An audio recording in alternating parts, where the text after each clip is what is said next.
एक वक्त का किस्सा है। एक छोटे से गांव में एक किसान अपनी बीवी और 3 बच्चों के साथ रहता था। उसका सबसे बड़ा और सबसे छोटा बच्चा दोनों ही बहुत मदद करते थे। वो सारे काम करते जो उनके वालिद उनसे करने को कहते। पर मंझला बच्चा एंडी पेंटिंग और ड्राइंग के अलावा कुछ नहीं सोचता। और वो क्या बनाता था? बिल्लियाँ। एंडी, तुम कहाँ हो? ओहो अब्बा, मैं तो बस इस खूबसूरत बिल्ली की तस्वीर बना रहा था। क्या आपको ये पसंद आई? बेशक मुझे पसंद आई, ठीक उसी तरह जैसे मैं उन दूसरी बिल्लियों को पसंद करता था जिनकी तुम तस्वीरें बनाते थे। देखो बेटा, तुम्हें इन तमाम बिल्लियों की तस्वीरें बनाना बंद करना होगा। पर अब्बा, मैं उन्हें बस लुत्फ उठाने के लिए नहीं बनाता हूँ।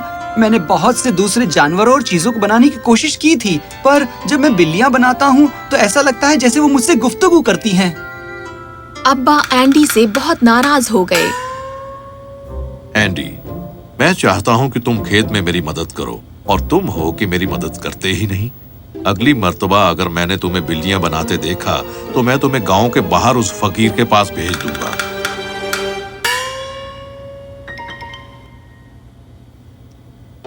क्या? नहीं, मैं वहाँ नहीं जाना चाहता। खैर, तुम्हें जाना होगा अगर तुमने मेरी बात नहीं सुनी तो। अब आओ, आलू उठाने में मेरी मदद करो। बेचारे एंडी को खेत में काम करना पसंद नहीं था। वो सिर्फ बिल्लियों की तस्वीर बनाने के मुतालिक ही सोचता था। जहाँ कहीं भी वो देखता उसे बस बिल्लियाँ ही नजर आती। एक दिन एंडी के अब्बा उसे खोजते हुए आए, जो लगता था कहीं गायब हो गया था। ओहो, ये लड़का कहाँ है? मैं चाहता हूँ कि कोई मेरे लिए गेहूं उठाकर लेकर चले। वो क्या है? जब वो खेत से जा रहे थे तो उन्होंने एंडी को एक खौफनाक सी दिखने वाली बिल्ली के साथ बैठकर खेलते हुए देखा। अब और बर्दाश्त नहीं कर सकता। एंडी मेरे बच्चे, कल हमें जरूर उस फकीर के पास जाना होगा और उससे पूछना होगा कि वो तुम्हें क्या सिखा सकता है, क्योंकि बिल्लियों की तस्वीर बनाना तुम्हें हमेशा खुश रखने वाला नहीं है। पर अब्बा, यही है जो मुझे करना पसंद है। पर एंडी के वालिद ने पक्का इरादा कर लिया था कि वो एंडी से बिल्लियों की तस्वीरों की मुसव्विरी बंद करवाएंगे। तो बाद में उस दिन वो दोनों बूढ़े फकीर से मिलने गए। बूढ़े फकीर ने उनकी अगवानी की और पूछा कि वो वहाँ क्यों आए हैं।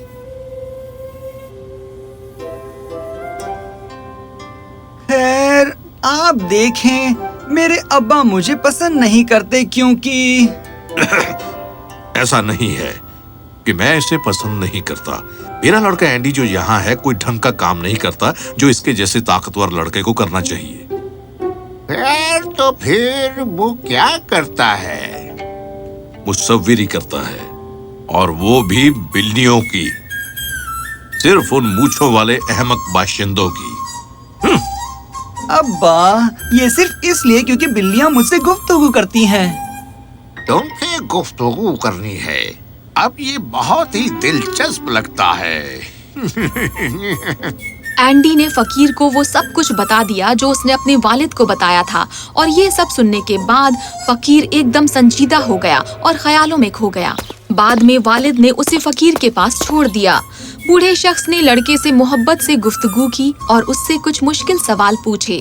जवाब इतनी दानिशमंदी के थे कि फकीर उस छोटे बच्चे को तालीम देने के लिए राजी हो गया। लड़के को जो कुछ पढ़ाया जाता वो उसे जल्दी से सीख लेता और बहुत से हुक्मों को ताबेदारी से बजा लाता। पर फकीर ने भी गौर किया कि लड़का तालीम के दौरान भी बिल्लियों की तस्वीर बनाना पसंद करता था, और वहाँ भी बिल्लियों की तस्वीर बनाता जहाँ उसे बिल्लियों की तस्वीर बिल्कुल भी नहीं बनानी चाहिए थी। फकीर ने लड़के के वालिद को बुलाया। आपके बेटे को बिल्लियों की तस्वीर बनाना पसंद है, और ये अल्लाह की रहमत है, अल्लाह की। एक रहमत जिससे वो छोटी छोटी बिल्लियों से गुफ्तगू करता है? ये कैसी रहमत? आपको मेरी बात पर यकीन करने की जरूरत नहीं अगर आप नहीं चाहते, पर सुनो जो मैं कह रहा हूँ तुमसे। एंडी, बहुत अरसा पहले मैंने एक बिल्ली का ख्वाब देखा था, और अगले शहर का। मेरे ख्याल से शायद दोनों का आपस में ताल्लुक है। ठीक है, तो क्या मैं वहाँ जाऊँ? हाँ, पर आखिरी सलाह याद रखना मेरी, जो मैं तुम्हें देना चाहता हूँ, सुन लो। एक ही जगह पर बहुत सारी खौफनाक बिल्लियों की तस्वीरें बनाने से बाज आना होगा। एंडी बहुत कश्मकश में था। वो समझ नहीं पाया कि फकीर की इस आखिरी सलाह के क्या मायने थे, पर उसने फकीर को शुक्रिया कहा और चला गया। हालांकि उसके वालिद उसकी उतनी हिमायत नहीं करते थे और उन्होंने उसे छोड़ दिया अपनी मर्जी मुताबिक करने के लिए। वो चलता गया और जल्दी ही रात में शहर पहुंच गया। शहर बहुत खामोश लग रहा था।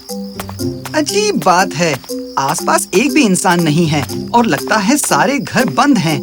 पता नहीं लोग यहाँ रहते भी हैं या नहीं। शहर दहशत ज़दा था, एक बहुत ही बड़े शैतानी चूहे की वजह से, जो एक गाय से भी बड़ा था। वो सिर्फ रात में आता तो रात को शहर के लोग दूर चले जाते और दिन के वक्त वो वापस आते और अंदर ही रहते जब तक कि फिर से जाने का वक्त नहीं हो जाता। एंडी थोड़ा और आगे गया और एक बहुत बड़े घर के पास आया। वो घर बहुत ही खूबसूरत और लुभावना था कि एंडी उसमें जाने को मजबूर हो गया। ये वो घर था जिसमें लोग उस बड़े जिस्म वाले चूहे को खाना देते थे। जब एंडी अंदर गया, उसे खाना मिला और वो इतना भूखा था कि वो सारा का सारा खाना चट कर गया। खाना खा लेने के बाद उसने जाना कि दीवारों की सतह हमवर और सफेद है। सफेद दीवार? इतनी बड़ी सफेद दीवार? मेरे जैसा इंसान यहाँ सिर्फ एक काम करना पसंद करेगा, तस्वीर बनाऊं। और उसने तस्वीर बनाना शुरू कर दिया। हमेशा की तरह उसने बहुत सी बिल्लियों की तस्वीरें दीवार पर बना दी। अब ठीक है, ये सब इतनी अच्छी लगती हैं। पर इन सब तस्वीरों को बनाते बनाते मैं थक गया हूँ। शायद मुझे कुछ देर के लिए सो जाना चाहिए।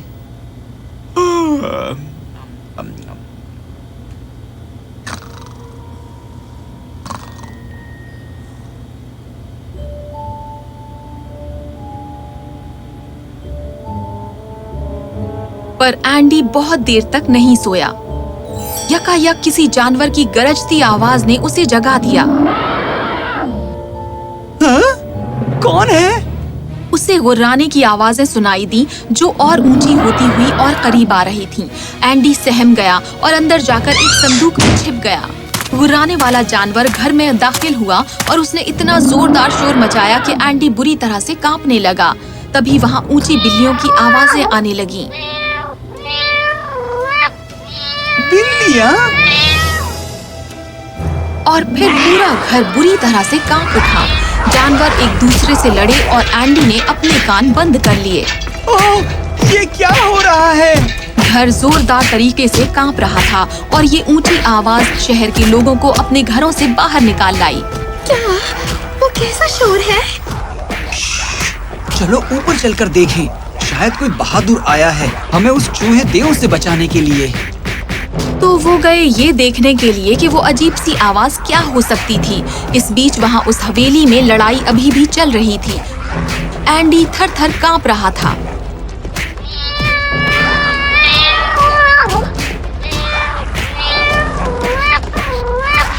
ओह, ये क्या है? नहीं! आखिर में लड़ाई रुकी और जब एंडी ने वो खामोशी सुनी तो उसने अपनी छुपने वाली जगह से बाहर झांक कर देखा और उसने देखा कि वो बड़ा जिस्म वाला चूहा हरा दिया गया है और फर्श पर गिरा पड़ा है बेहोश। यहाँ क्या हुआ? उसकी नजरें उसकी तस्वीरों पर पड़ी और वहाँ उसने देखा कि उन बिल्लियों के ऊपर खून लगा है। असल में हुआ क्या? ओह, चूहा! तुमने उस शैतानी चूहे को खत्म कर दिया। हम इतने अरसे से इससे दहशत ज़दा थे।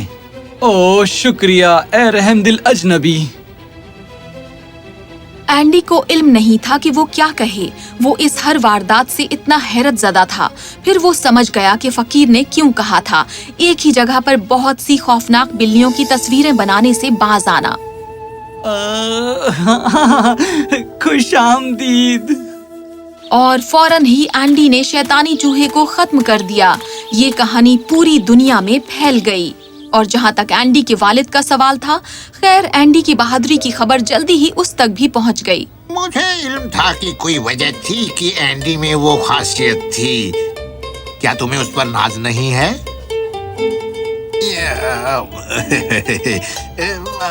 हाँ हाँ, मुझे उस पर बहुत बहुत ही नाज है। असल में वो थोड़ा शर्मिंदा थे कि उन्होंने पहले क्यों एंडी को अपने ख्वाबों के पीछे नहीं जाने दिया, पर वो खुश थे कि आखिर अब उनका बेटा खुश है और वो कर रहा है जिसे करने में वो माहिर था, यानी बिल्लियों की तस्वीरों की मुसव्विरी। एंडी की कहानी हमें ये सिखाती है कि हमें बस वही करना चाहिए जो हमें पसंद है और कुदरत कोई रास्ता ढूंढ लेगी उसे तिलस्मी बनाने का।